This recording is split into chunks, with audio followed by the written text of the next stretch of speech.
아침 말씀.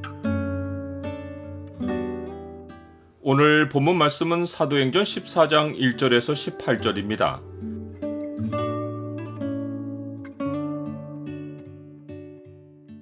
사람의 구원의 출발은 오직 하나님께 있다.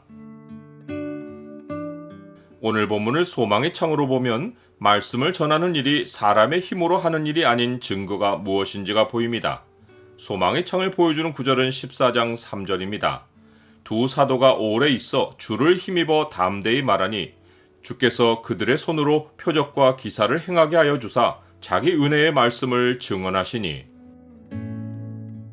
바울과 바나바는 비시디아 안디옥에서 남동쪽으로 145km 떨어진 이고니온으로 갑니다.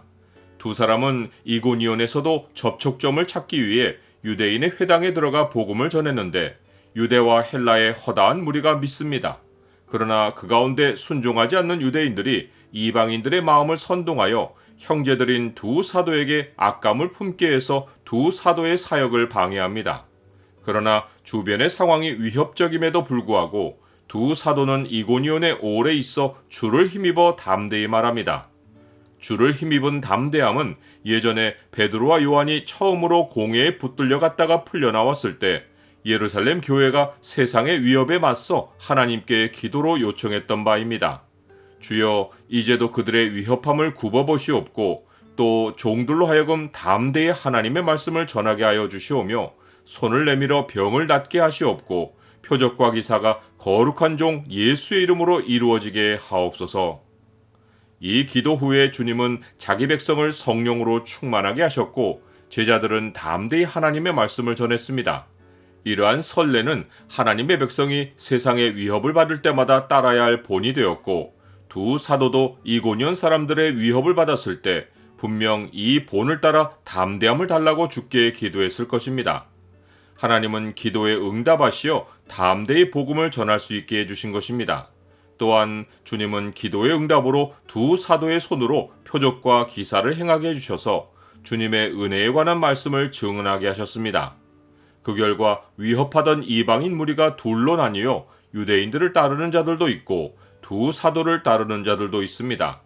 유대인들은 자기들의 세력이 약해지는 것을 보고 성읍의 관리들까지 선동하여 이방인과 유대인과 그 관리들이 두 사도를 모욕하고 달려와서 돌로 치려 합니다. 두 사도는 이 사실을 알고 도망하여 루스드라와 더베와 그 근방으로 가서 복음을 전합니다. 루스드라는 이고니온에서 32km 떨어져 있고 더베는 거기서부터 93km 더 떨어져 있습니다. 두 사도가 더베로 이동하기 전에 먼저 도착한 루스드라는 유대인의 회당이 없는 순전한 이방 성읍입니다. 루스드라 사람들은 헬라어에 익숙하지 못하고 루가오니아 방언으로 생활했습니다.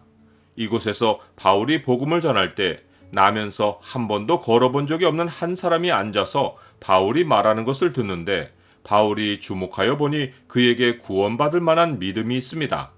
믿음은 그리스도의 말씀으로 말미암는데 그 못 걷는 사람은 분명 말씀을 들을 때 고개를 끄덕이며 간절히 사모하는 모습을 보였을 것입니다. 바울은 그를 보고 큰 소리로 네 발로 바로 일어서라 라고 말합니다. 그 순간 그가 일어나 걷기 시작합니다. 이 현장을 목격한 루스드라 사람들이 루가오니아 방언으로 소리를 지르며 신들이 사람의 형상으로 우리 가운데 내려오셨다 라고 말합니다. 그러고는 바나바는 제우스라 하고 바울은 말하는 자이므로 헤르메스라고 합니다. 바울과 바나바는 그들의 말을 이해하지 못했습니다. 그런데 사람들이 분주히 움직이더니 제우스 신당의 제사장이 소와 화환들을 가지고 와서 무리와 함께 두 사도에게 제사하려고 합니다.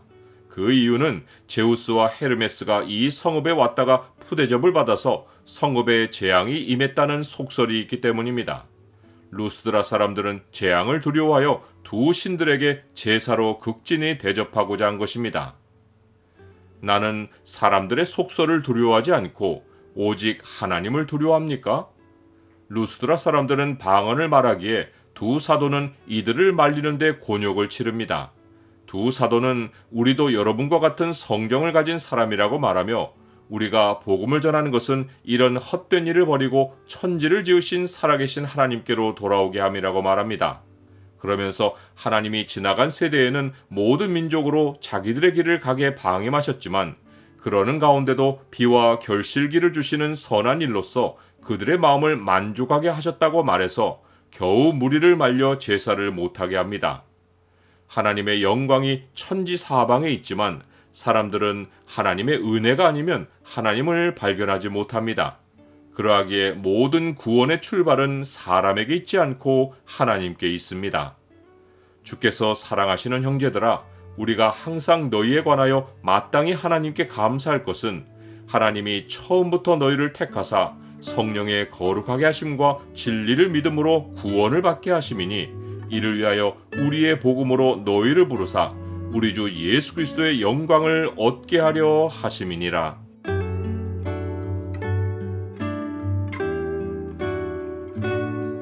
주님, 주의 백성에 대한 세상의 위협은 사방에 있지만 주는 우리를 돕는 방패이시고 우리의 요새이십니다. 세상의 위협을 하감하시오며 주의 백성에게 담대함을 주사 복음을 전하고 끝까지 주의 말씀을 따라 살도록 도와주옵소서. 예수 그리스도의 이름으로 기도드립니다. 아멘.